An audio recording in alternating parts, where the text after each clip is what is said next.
Assalamualaikum warahmatullahi wabarakatuh. Salah satu strategi untuk bisa sukses menjalankan bisnis perunggasan adalah kemampuan melakukan penghematan biaya pakan. Komponen pakan menghabiskan 60-70% dari total biaya produksi yang dikeluarkan peternak. Tanpa adanya manajemen pakan yang baik, akan terjadi pemborosan pakan yang berimbas pada tingginya biaya produksi serta menurunnya performa pada unggas.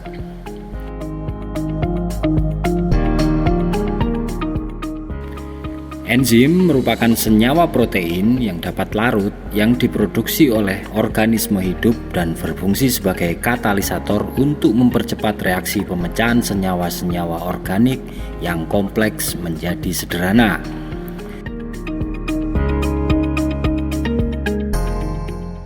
Enzim dapat meningkatkan nilai nutrisi atau nutrient value sehingga dapat dimanfaatkan secara lebih baik. Secara alami, setiap jenis ternak mempunyai enzim sehingga dapat mencerna makanan yang dikonsumsi. Enzim tersebut dapat diproduksi sendiri maupun oleh mikroba yang terdapat dalam alat pencernaan ternak.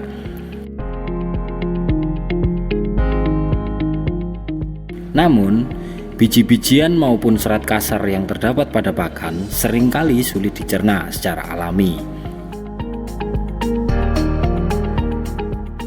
sehingga diperlukan suplemen untuk membantu memecahkannya sehingga dapat terserap lebih maksimal dalam sistem pencernaan ternak. Pakan yang tidak tercerna dengan baik akan terbuang sia-sia. Pada pertemuan kali ini kita akan mencoba membahas bagaimana membuat enzim untuk membantu ternak bisa mencerna pakan lebih baik.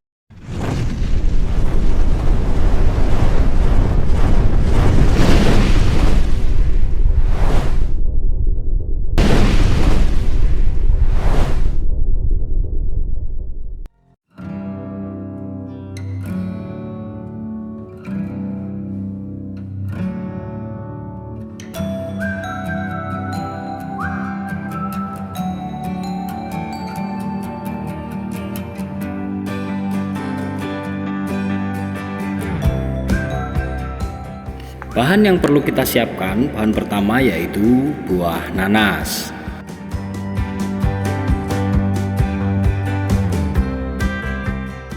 Bahan kedua adalah keong sawah atau keong emas.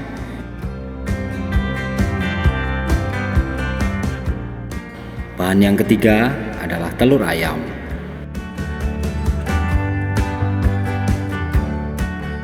Kemudian bahan keempat yaitu gula merah.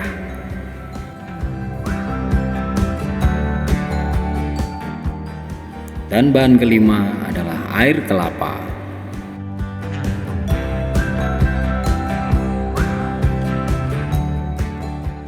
Bahan berikutnya yaitu probiotik. Saat ini kita menggunakan E4. Dan bahan terakhir yaitu pepaya muda.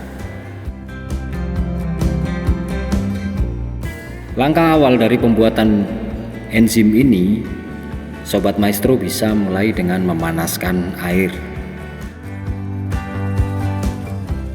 Kita gunakan panci dengan kapasitas 3 liter. Namun kita isikan dengan 2 liter saja. Dan kemudian kita panaskan. Hal ini bertujuan untuk mempermudah proses pencairan gula merah. Agar gula merah cepat larut, maka gula merah harus dipotong kecil-kecil dahulu. Sahabat Maestro bisa mencacahnya terlebih dahulu sambil menunggu air mendidih. Setelah air mendidih, sahabat Maestro bisa memasukkan potongan gula merah ke dalam panci sambil diaduk. Jangan lupa kompornya untuk dimatikan. Hal ini bertujuan untuk menghindari gula merah agar tidak gosong. Langkah berikutnya, kita harus mendinginkan larutan gula merah dengan menambahkan air di sekitar panci dan ke dalam larutan gula merah tersebut. Tujuan proses pendinginan ini adalah agar probiotik tidak mati terkena suhu panas dalam larutan gula merah tadi. Sambil menunggu gula merah tadi dingin, kita bisa mengupas nanas, mengupas pepaya, dan mencacahnya hingga kecil-kecil untuk meringankan kerja mesin blender agar tidak cepat rusak. Buah nanas berfungsi untuk melunakkan daging. Daging yang kita gunakan awal adalah daging dari keong mas. Buah nanas mengandung bakteri asam laktat yang dapat berperan sebagai probiotik. Agar bakteri dinyatakan sebagai probiotik, bakteri harus mampu bertahan pada pH rendah. Dan sebelum keong mas kita blender, kita harus menghancurkan cangkang keong mas dahulu dengan menumbuknya dengan palu atau batu. Hal ini juga tetap bertujuan untuk mempermudah proses blender dan tidak cepat merusak mesin blendernya.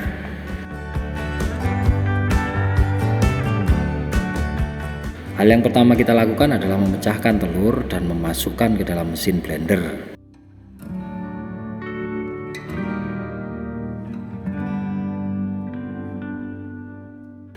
Cangkang telur, sahabat maestro bisa langsung di blender sekalian, karena cangkang telur juga bermanfaat untuk ayam.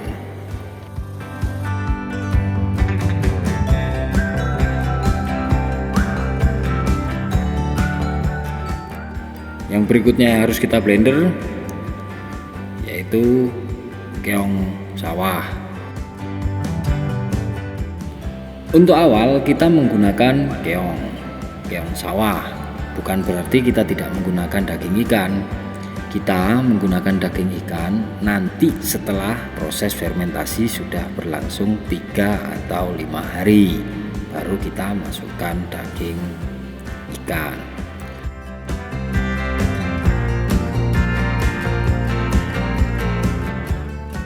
Untuk memblender keong sawah, kita menggunakan tambahan air kelapa.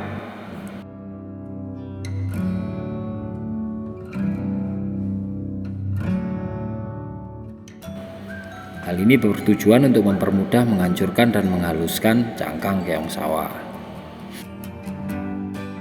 Kenapa kita menggunakan air kelapa?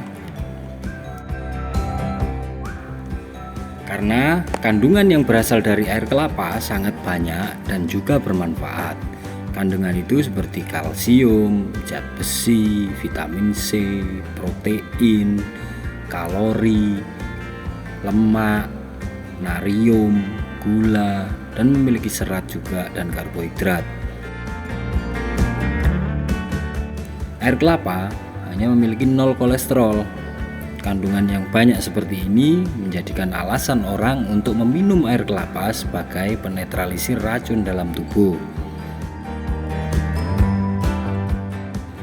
Meskipun bagus untuk manusia, air kelapa juga memiliki manfaat untuk ayam. Tubuh bagian dalam sang ayam seperti paru-paru, ginjal akan sangat sehat dan bersih.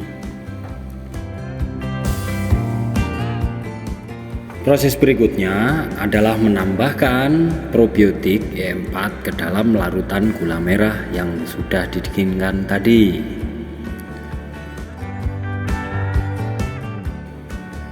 Jangan lupa untuk mengaduk sampai rata hingga campuran tercampur sempurna.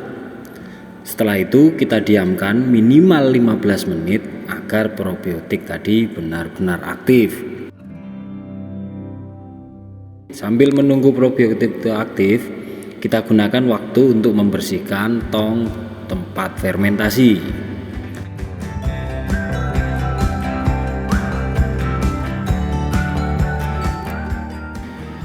Pastikan keseluruhan bagian dari tong itu tadi bersih dan tidak ada residu dari proses fermentasi yang sebelumnya.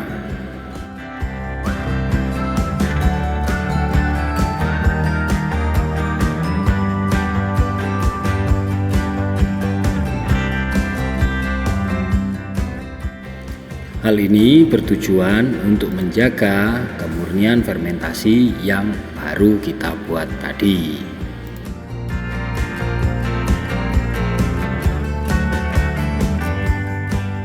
Kita pastikan dulu kondisi tong sudah bersih dan kemudian kita bisa memasukkan campuran yang sudah kita blender sebelumnya.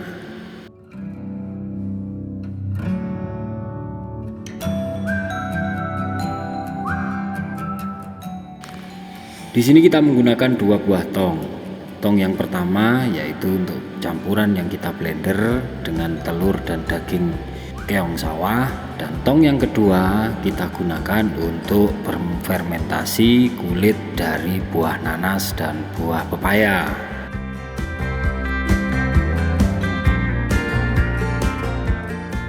Setelah kita masukkan semua campuran dan terakhir kita masukkan probiotik yang sudah kita diamkan selama 15 menit tadi, kita tutup rapat dan jangan lupa pasang klep airnya. Hal ini ditujukan untuk mencegah terjadinya ledakan dari gas yang ditimbulkan dari proses fermentasi.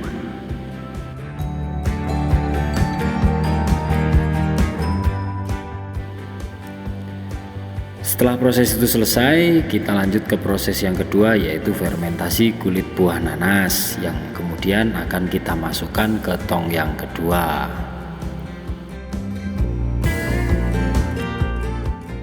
Untuk kulit buah nanas ini karena jumlahnya banyak, maka kita membutuhkan air kelapa yang juga lumayan banyak. Saat ini kita menggunakan 15 liter atau 3 jerigen kecil air kelapa yang sudah kami siapkan sebelumnya.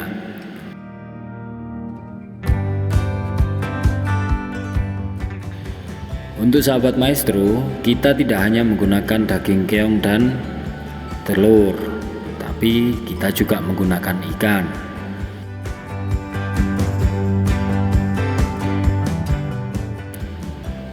Namun pada hari pertama kita tidak memasukkan daging ikan ke dalam tong. Kita memasukkan daging ikan setelah proses fermentasi berjalan 3 hari atau 5 hari.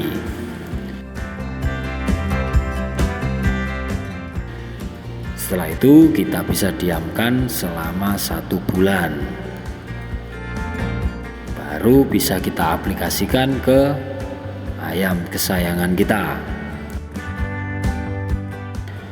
Demikian proses pembuatan enzim untuk kali ini. Semoga bermanfaat untuk sahabat maestro semua.